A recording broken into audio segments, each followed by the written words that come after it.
Pak Karni, saya tadi mau motong sebenarnya yang ke-6, tapi kayaknya di antara narasumber lain tepuk tangan yang paling keras yang ini. Apakah berdasarkan hasil survei ini yang paling keras atau enggak? Sekarang saya izin tanya ke narasumber terakhir Pak Karni, kalau Pak Karni mengizinkan boleh?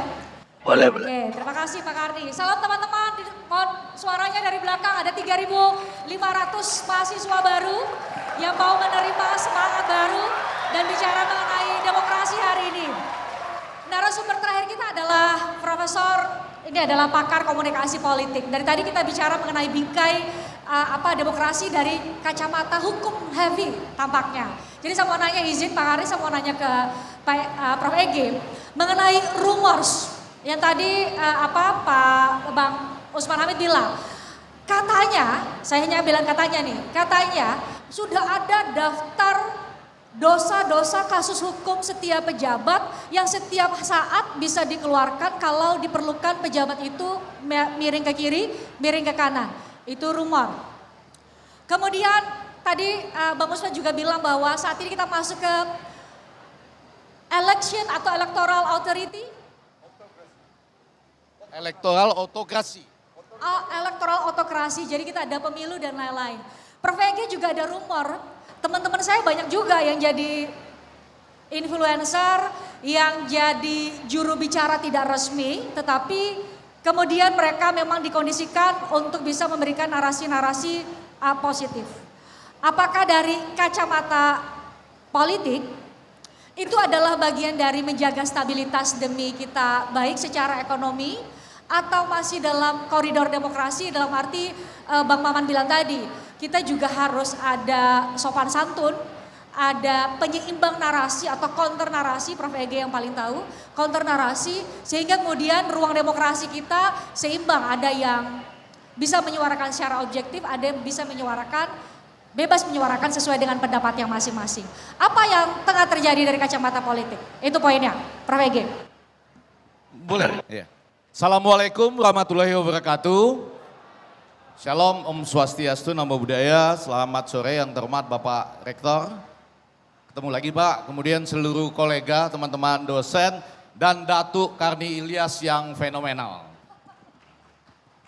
Kalau giliran saya, kalau nggak ngerti nggak usah tepuk tangan Bapak-Bapak dan Ibu-Ibu ya. Karena belakangan ini itu ada fenomena namanya TOP. Apa itu? Tepuk tangan over penjilatan, kurang lebih begitu ya. Top. Apa-apa tepuk tangan, apa-apa tepuk tangan. Yang penting asal Bapak senang, kurang lebih gitu ya. Baik, langsung menjawab ke pertanyaan Anda, saya menyatakan bahwa sambil menjawab dua itu ya, itu akan sampai pada ujungnya. Soalnya itu pertanyaan yang paling berbahaya. Jadi nanti jawabannya di ujung. Itu akan dijawab dengan cara sepak bola, saya janji akan dijawab dengan cara sepak bola. Tetapi 80 tahun Indonesia merdeka, sudah merdekakah kita untuk bersuara? Sudah. Kenapa sudah? Yang pertama, indeksnya. Di Indonesia itu orang boleh bersuara apa saja, bahkan bisa berubah-ubah suaranya. Jadi misalnya dulu bilang, Bapak P itu tukang bohong, sampai kita berikan award untuk pembohong. Sekarang kita bilang, enggak. Bapak itu hebat, saya pun mau menjadi menteri Bapak itu karena dia selalu jujur dan baik. Bebas, silakan saja, silakan, tidak ada masalah. Orang ini melanggar HAM tahun 98 ya, ada ya 12 Mei. Sekarang nggak ada, tidak terjadi perkosaan apapun dalam bentuk massal, nggak ada. Jadi apakah kita merdeka untuk bersuara? Bebas, merdeka, silahkan, berubah-ubah pun boleh. Gak usah tepuk tangan, kalau nggak ngerti gak usah tepuk tangan. Yang ngerti boleh tepuk tangan, kalau nggak jadi top. Tepuk tangan over penjilatan. Oke. Yang kedua mulai masuk nih, Apakah kita sudah merdeka untuk bersuara? Sudah. Orang boleh bikin survei-survei dan mengumumkannya tanpa menyebutkan siapa yang bayar. Bebas, silakan. Hasil-hasil yang dikutip tadi berbeda dengan Freedom House atau Reporter Without Borders yang menyatakan bahwa selama 10 tahun ini indeks demokrasi kita dan kebebasan berpendapat kita turun. Tetapi yang ada di sini naik dan bagus. Silakan, silakan bebas bersuara, silakan bikin survei sesuka Anda. Tentang buzzer, silakan menggaji buzzer sebebas-bebasnya. Sudah bebas kita sekarang. Mulai terjawab ya, satu yang buzzer tadi ya. Yang ketiga, tentang ILC yang fenomenal. Tadi Pak Rektor pakai pantun. Kalau orang Sumatera Pak, pantun apapun yang Bapak sampaikan, kita bisa jawab. Tadi ya, kembang selasi di atas nampan. Cakep. Lebih cantik kalau dihiasi dengan bunga melati. Kasihan betul nasib ILC TV One. Sudah 4 tahun lebih nggak balik-balik ke televisi.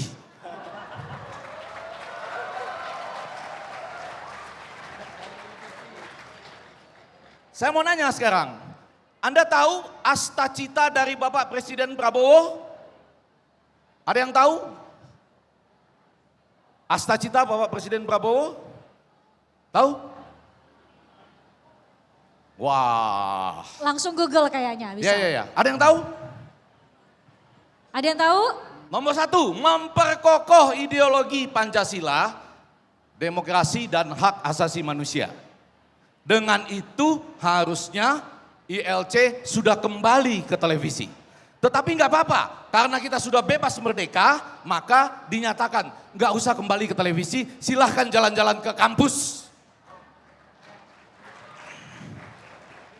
Nanti pertanyaan ini saya mau titip ke Kang Maman. Kenapa? Apa yang terjadi sampai ILC itu bisa tidak ada di televisi lagi? Ya, itu nanti kita butuh jawaban dari dia. Nah, saya mau menjawab yang terakhir tadi dengan gaya sepak bola. Di lapangan sepak bola itu ada 3 cara untuk berbicara. Yang pertama konferensi pers sebelum pertandingan sepak bola. Betul ya? Kita konferensi pers. Untuk melibatkan Anda, boleh tunjuk tangan ya. Siapa yang yakin bahwa Indonesia akan masuk ke final Piala Dunia tahun depan 2026? Siapa yang yakin? Siapa yang yakin bahwa Indonesia akan lolos ke pentas Piala Dunia tahun depan, tahun 2026? Kasihan Pak Erick Thohir loh ini ya. Dia sungguh-sungguh ya, Anda nggak yakin ya? Tapi ada bagian konferensi pers untuk menyatakan itu. Yang kedua, ada bagian di mana kita tadi boleh berbicara kepada wasit. Dan itu diwakili oleh kapten, betul ya? Yang bukan kapten nggak boleh bicara. Kapten yang boleh berbicara. Anda nonton bola kan? Anda nonton bola kan? Siapa yang begadang tadi malam nonton Liverpool? Siapa? Manchester United? Ini hebat, ini hebat. Ya, ini hebat nih. Belum pernah menang tapi tetap semangat. Itu top. Real Madrid. Wih, Barcelona, Sleman, PSS Sleman. Enggak apa-apa dong, ada hoki caraka. Hoki caraka kan? Ada hoki caraka yang selalu. Tapi ada bagian di mana di sepak bola orang berbicara, ya, diwakili oleh kapten kepada wasit, ya. Nah, ini belakangan mulai nggak ada nih. Ya, mulai nggak ada. Siapa yang mewakili kita untuk berbicara kepada wasit atau pimpinan negara kita? Coba, siapa coba? Teman-teman kita yang di DPR. Nanti ya. Yang ketiga, cara berkomunikasi di lapangan bola itu adalah antar pemain. Cara berkomunikasinya gini. Ini maksudnya Bahasa apa itu yang dipakai? Bahasa apa? Coba aja, coba. Ya. Pasti kalau dia mau kritik, maksudnya gimana?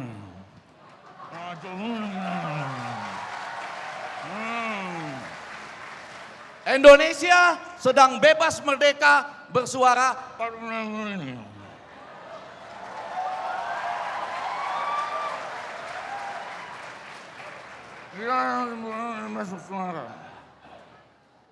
Karena kartu kita masing-masing sudah ada di tangan orang Islam.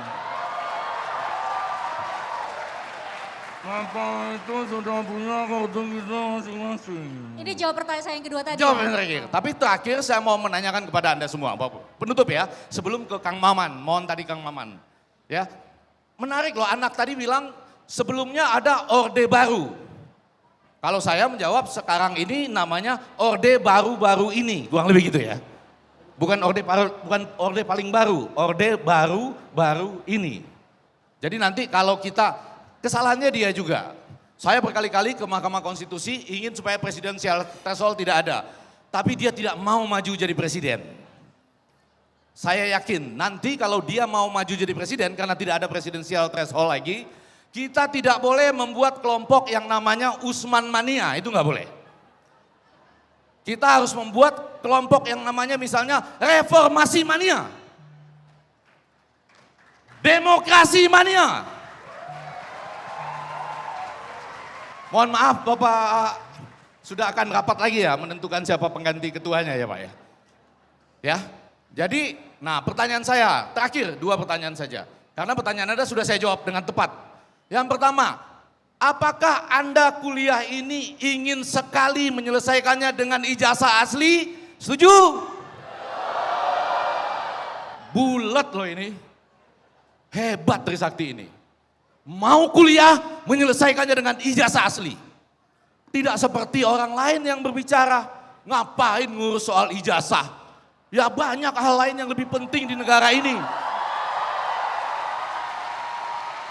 Banyak kehidupan rakyat yang lebih penting, banyak jembatan belum dibangun.